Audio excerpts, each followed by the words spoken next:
안녕하세요. 비타톡 라디오 실버들의 건강 지킴이. 오늘 또 실버벨이 여러분과 함께 합니다. 오늘은 눈물인 우리에게 왜 필요한가? 눈물, 실버들에게 눈물이 필요합니다. 이런 제목을 가지고 오늘 나왔는데요.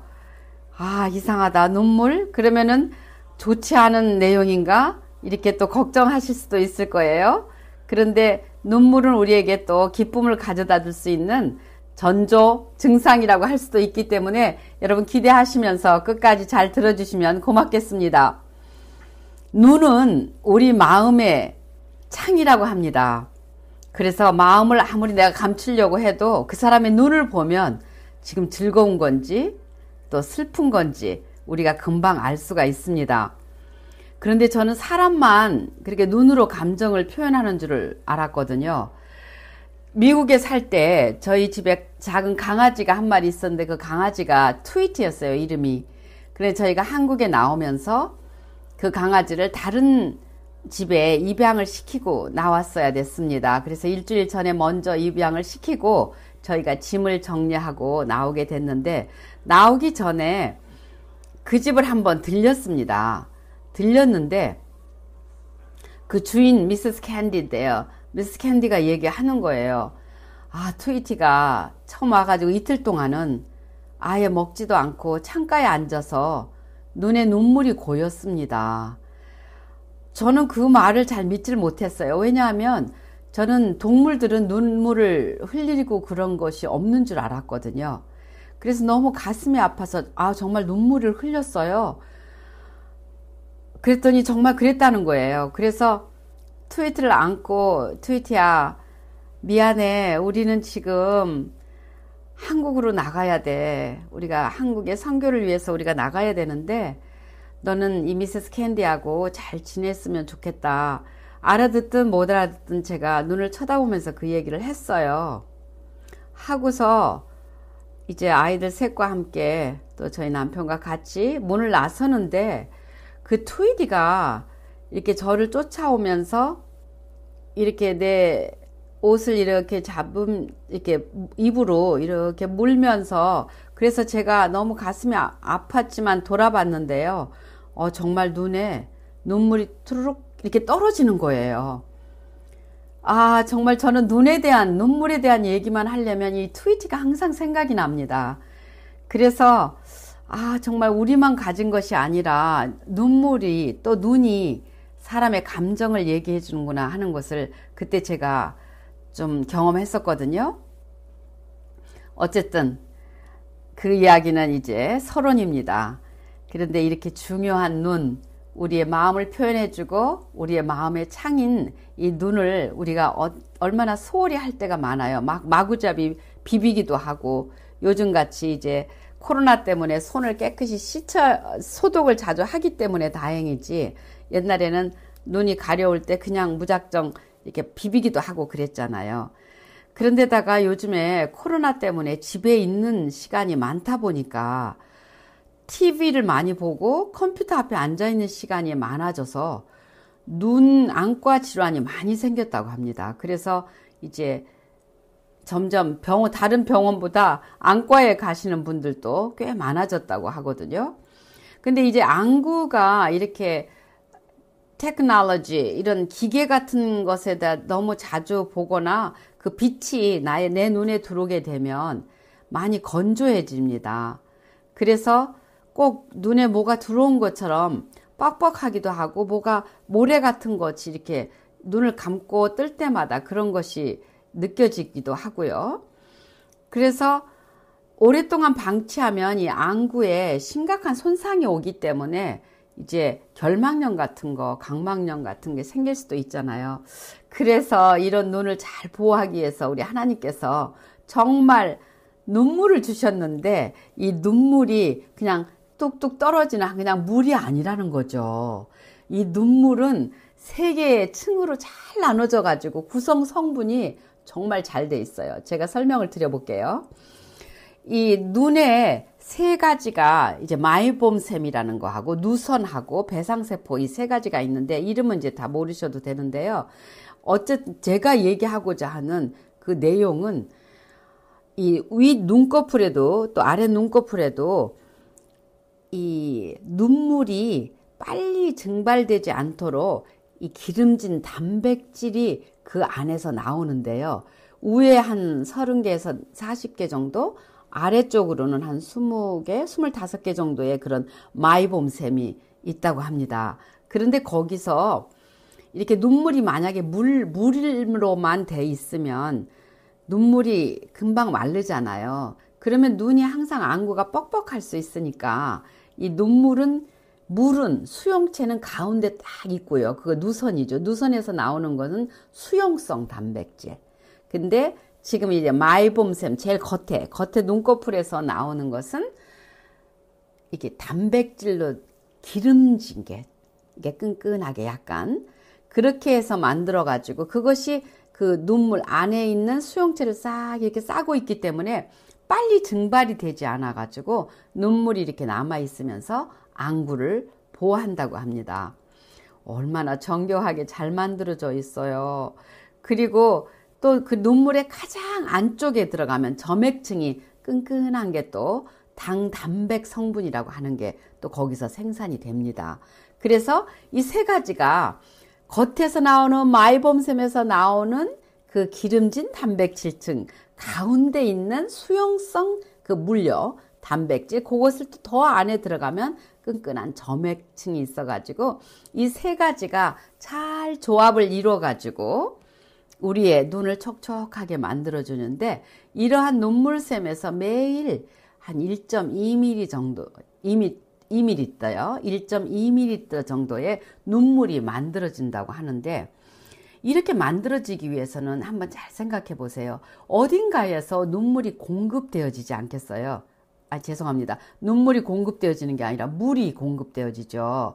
물이 공급되어진다는 것은 우리가 수분을 많이 섭취해 줘야 몸에 필요한 곳곳에 뭐 코 안에도 점막이 있으니까 그쪽으로도 또 좀 물이 가야 되겠죠. 그리고 또 나쁜 것을 배출해 내야 되니까 소변이나 뭐 이런 땀이나 이런 것으로서 또 물이 그쪽으로 또 피부 쪽으로도 물이 좀 가야 되겠고요. 그러다 보면 눈이 이렇게 뻑뻑해지고 건조해진다는 것은 내가 혹시 물을 잘 조금밖에 마시질 않았나 오늘? 그런 생각도 한 번은 해보실 수 있어야 된다는 거죠. 어쨌든 눈물이 잘 만들어지기 위해서는 수분이 많이 필요하다는 겁니다. 그래서 이 수분을 잘 섭취해 주시는 것이 굉장히 좋고요. 운동 같은 걸 하셔야 이게 혈액순환이 되면서 그 눈 쪽으로도 잘 공급이 된다는 거죠. 수분 섭취와 운동을 우선 제가 먼저 말씀을 드리고요. 아까 말씀드린 것처럼 그렇게 눈물이 만들어지는 게 그렇게 정교하게 잘 만들어진다는 거죠. 그래서 이 눈물이 있음으로 인해서 우리가 안구가 빡빡하지 않고 잘 부드럽게 되는데 문제는 이렇게 여러분들이 이렇게 화장하고 났을 때 잘 지우지 않으면요. 그 마이봄샘 안에 이렇게 끈끈하고 들어온 유해물질 같은 게 붙어 있으면은 잘 안 나온다는 거예요. 눈물샘이 막히면은 거기서 좋은 기름진 단백질 등이 잘 나오질 않기 때문에 수용체 물이 나오면서 바로 마르고 이렇게 되면은 계속 눈이 뻑뻑한 것을 면할 수가 없게 되는 거죠. 그래서 기본적으로 우리 눈에는 항상 그 하루에 1.2ml 정도의 그 눈물을 만들어서 기본적인 눈물이 잘 유지돼 가지고 우리 각막이 보호되고 있잖아요. 그리고 또 어떨 때는 양파를 깐다거나 그 담배 연기가 확 들어온다거나 또 어떨 때는 바람이 막 심하게 분다거나 그럴 때 눈이 마르기도 하죠. 양파를 깔 때는 눈물이 나왔는데 이런 것은 이제 자극이 올 때 눈물이 나오기도 하고 마르기도 한다는 거. 그리고 이제 세 번째 제가 얘기하고 싶은 것이 이 세 번째입니다. 감정적인 눈물이 있어요. 우리가 이제 슬픔을 당하거나 너무 기뻐도 눈물이 나올 때가 있기는 하죠. 근데 보통은 뭐 슬플 때 나오잖아요. 감정적인 눈물이 나오는데 이 감정적인 눈물의 성분이 제가 이게 아주 정말 흥미스러웠어요. 감정적인 우리가 그러잖아요. 아, 진짜 울고 났더니 좀 속이 시원해. 그런 말씀 들어본 적 있으신가요? 그리고 본인이 또 경험하신 적 있으실 거예요. 그래서 이 눈물이 나올 때는 이제 강한 감정적 자극을 받을 때 이 눈물이 형성이 되는데요. 다른 눈물에 비해서 이 속에는 굉장히 더 많은 단백질이 있다고 해요. 그래서 스트레스 호르몬도 거기 섞여 있고, 스트레스 받을 때 누적되어 있던 그 독성 물질 있죠. 그게 밖으로 빠져나온다고 하니까 우는 거는 굉장히 좋은 것 같아요. 그래서 많이 울고 나면 우리 기분이 그렇게 좋아지는 이유는 그 스트레스로 인해서 생긴 독성 물질이 밖으로 빠져나오기 때문에 그렇다고 하네요. 물론 독성 물질이 뭐 숨을 쉴 때도 나오기도 하고, 땀, 소변, 뭐 대변 이런 데서 이 독성 물질이 방출되지만, 울음, 눈물, 울 때 나오는 눈물도 그 화학 물질을 몸 밖으로 배출하기도 한다고 하네요. 제가 좀 감정이 글쎄 좀 풍부해서 그런지 아니면은 좀 모자라서 그런지 좀 잘 우는 편이에요.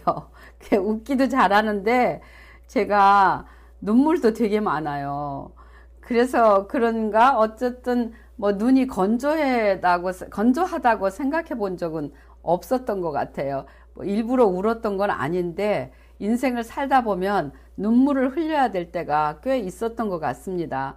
그래서 어쨌든 눈물이 흘린다는 것은 그렇게 나쁜 것만은 아니에요. 근데 어떤 분들은 또 이제 눈물샘 같은 게 또 막혀가지고 건조해지기도 하고, 또 이렇게 밖으로 새 나갈 수 있는 그 구멍도 막혀가지고 또 눈물이 그냥 항상 고여서 우는 것처럼 또 주르르 흐르고 있는 그런 나이가 들었을 때 불편한 그 눈의 형태가 될 때가 있습니다.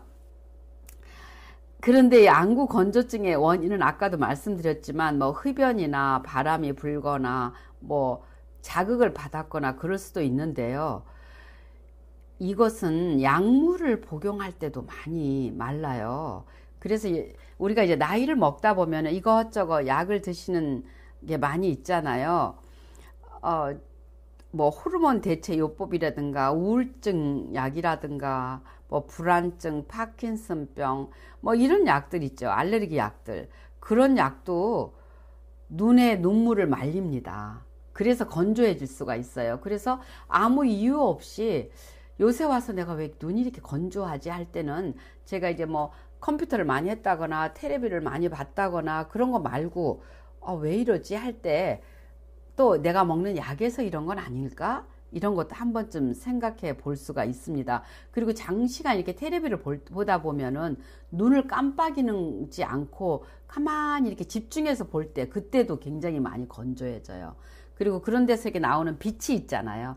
그렇기 때문에 그 컴퓨터 같은 거 너무 할 때 한 20분 하고 조금 쉬고, 테레비도 마찬가지. 너무 계속적으로 보면은 눈이 많이 젊은 사람들도 마찬가지죠. 많이 건조해집니다. 그래서 이제 맨 나중에 이 건조해지지 않기 위해서 인공 눈물을 하는 거 말고 좀 더 좋아지는 방법은 없을까요? 이렇게 이제 물어보시는 분이 있기 때문에 맨 나중에 그 설명을 드리겠고요. 우선 질환이 있거나 그러신 분들은 이제 안과를 가셔야 되지만, 우리가 보통은 좀 건조해지고 그러면 인공 눈물을 넣잖아요. 근데 인공 눈물을 넣을 때 그 몇 가지 팁을 좀 말씀드릴게요. 이거를 좀 다 아시고 계시는 건데 한번 제가 상기시켜 드릴게요. 먼저 이제 안약을 넣으실 때는 손을 좀 깨끗하게 씻으셔야 되겠죠. 그리고 안약을 넣으실 때 인공 눈물을 넣으실 때 마찬가지예요. 고개를 뒤로 젖혀가지고 이렇게 넣으시려고 하시는, 우리가 보통 그렇게 넣잖아요. 그게 별로 좋은 방법이 아니에요. 제가 약국에서 있을 때 안과에서 오시는 환자들이 많았었어요. 그런데 그 보통 두세 가지를, 안과 약이 두세 가지가 나올 때 그것을 어떻게 넣어야 될지 모르는 분들을 위해서 제가 설명을 드렸던 걸 오늘 다시 한번 말씀드릴게요. 그 눈썹이나 그 눈에 그 안약을 넣는 그 끝이 닿으면은 세균이 감염되기 때문에 얼굴을 뒤로 젖히지 마시고요. 그냥 이렇게 앞을 보시면서 깨끗한 손으로 아래 그 눈꺼풀을 밑으로 이렇게 잡아 내리면은 그 안에 약간 빨간 부분도 있고 하얀 부분도 있고 그 주머니 같은 데다가 이렇게 한 방울 정도 떨어뜨리면 됩니다. 너무 많은 걸 넣는다고 해서 빨리 좋아지는 게 아니에요. 넘쳐서 나가버리니까 한 방울에서 한 방울 정도만 해도 괜찮더라고요. 근데 놓치면 한 방울에서 두 방울 정도 그렇게 넣으시고요. 끝이 닿으면 안 돼요. 그러니까 고개를 뒤로 젖히면 잘 안 보여가지고 그럴 수가 있어요. 그리고 넣은 다음에는 한 30초 정도 해서 1분 정도 눈을 지그시 감고 조금 기다려야 됩니다. 그런데 그냥 눈을 깜빡깜빡 하면서 들어가게 하려고 하다 보면 다 밖으로 빠져나가고 없어요. 그러니까 눈을 깜빡거리지 말고 지그시 감고 30초에서 1분 정도 기다리면 됩니다. 그런데 여러 개 있을 때가 있어요. 두세 가지 안과 약을 받아올 때, 어떻게 해야 돼요, 이거? 그럴 때가 있잖아요. 그럴 때는 어떤 거 먼저 넣으셔도 괜찮아요. 그러나 안과 선생님한테 물어보셔서 어떤 걸 넣을까요? 하고 물어봐서 오셨으면 다행이고요. 만약 그렇지 않으면은 넣는 순서에 상관없이 넣으실 때에는 그 간격은 한 5분 정도 그렇게 두시는 게 좋아요. 하나가 흡수되고 또 하나가. 왜냐하면 연속해서 넣게 되면은 이렇게 너무 넘치잖아요. 낭비할 수가 있으니까 이렇게 하나 넣고 5분 있다가 또 하나 넣고 그렇게 하시면 좀 낭비하지 않고 잘 흡수가 될 것 같습니다. 그런데 이제 자꾸 이렇게 인공 눈물만 사용하게 되면 제가 다른 영상에서 말씀드린 적이 있는데 이 눈물샘 쪽으로 발달이 안 되면서 막 점점 더 건조해질 수가 있어요. 그러니까 인공 눈물만 너무 의지하지 말고 이제 눈에 좋은 그 영양제를 드시는 것이 참 좋습니다. 그 음식으로 그걸 섭취하려고 하다 보면 그 많은 음식을 다 드실 수도 없을 뿐더러 살이 찌잖아요. 또 그리고 또 뭐 당근만 계속 먹는다고 눈이 좋아지는 건 아니잖아요.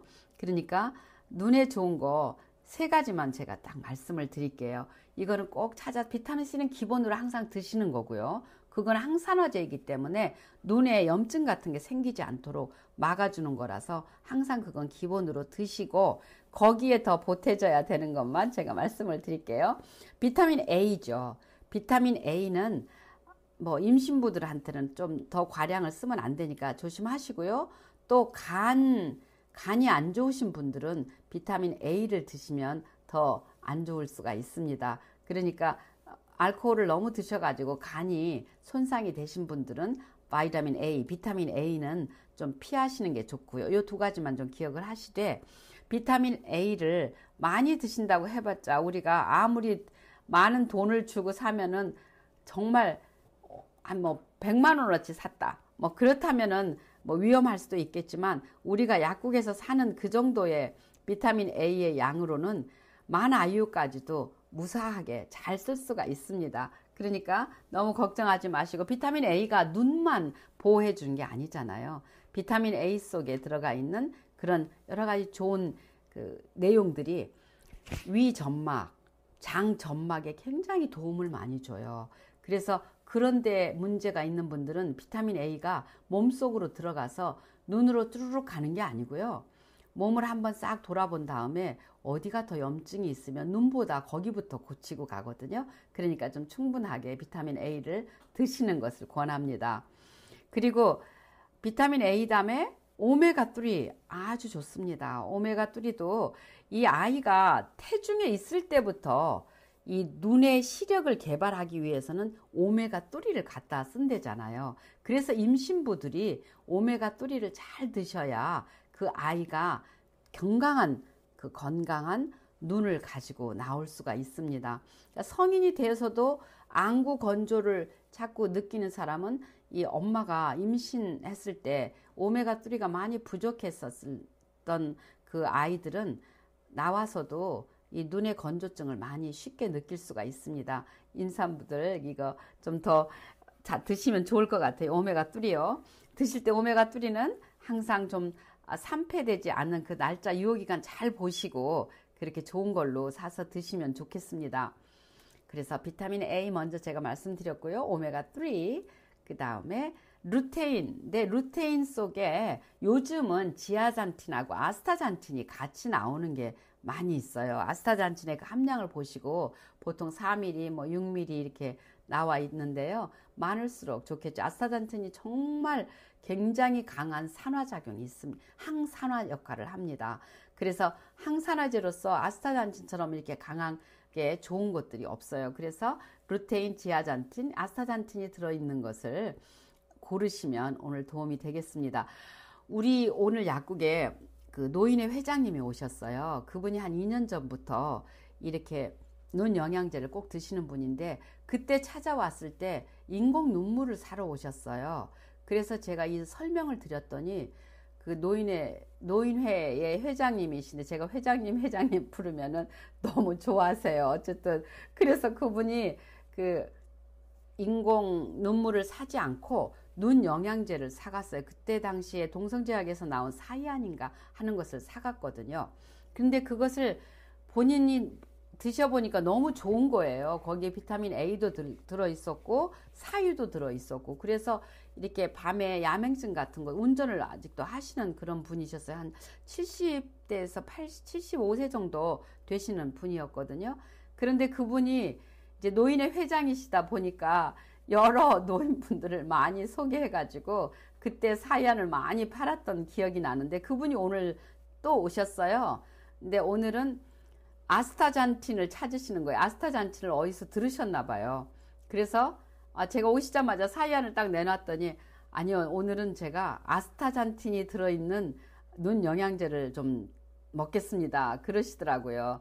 그래서 제가 이제 중해제약에서 나온 그 눈 건강이라고 해서 나오는 루테인도 들어있고 비타민 A도 아스타잔틴도 들어있는 거 그것을 제가 드렸더니 아주 자세히 읽어보시고 설명을 이렇게 읽어보시더니 아주 만족하면서 오늘 사가지고 가셨습니다. 그분은 항상 그 노인분들한테 아주 추천을 해요. 인공 눈물 지금 그거 넣고 있을 때가 아니야. 눈 영양제 빵빵하게 먹어가지고 우리 노년에 눈이 좀 잘 보여야지 이러시면서 같이 이렇게 모시고 온 분들 앞에서 또 이제 강의까지 하시고 그러시더라고요. 그래서 제가 다시 한번 강조드리면 눈의 안구 건조증은 눈물이 보호해줘야 되는데 이 눈물이 잘 나올 수 있도록 하기 위해서는 그 눈물샘이 막히지 않도록 거기가 염증이 생기거나 유해 물질들이 같이 끼면은 아무래도 막히고 눈물이 잘 안 나오잖아요. 그렇기 때문에 그것을 깨끗하게 해줄 수 있는 항산화제, 항염증에 좋은 그런 오메가3와 비타민 A, 아스타잔틴이 들어있는 루테인 이렇게 해서 세 가지를 여러분들한테 권하는데 비타민 C는 기본으로 꼭 드셔야 됩니다. 그렇게 해서 건강한 눈 가지시고 우리에게 이제 하루하루가 좀 밝은 하루가 이렇게 됐으면 좋겠습니다. 오늘 또 여러분들에게 굉장히 좀 도움이 되기를 정말 바라는 그런 마음으로 오늘 말씀을 같이 나눴습니다. 굉장히 좋은 하루 되시기를 바라겠습니다. 계속해서 다음 또 시청에서 만나 뵙도록 하겠습니다. 오늘 또 행복하고 힘찬 하루 되시기를 실버벨이 여러분과 함께 화이팅 합니다.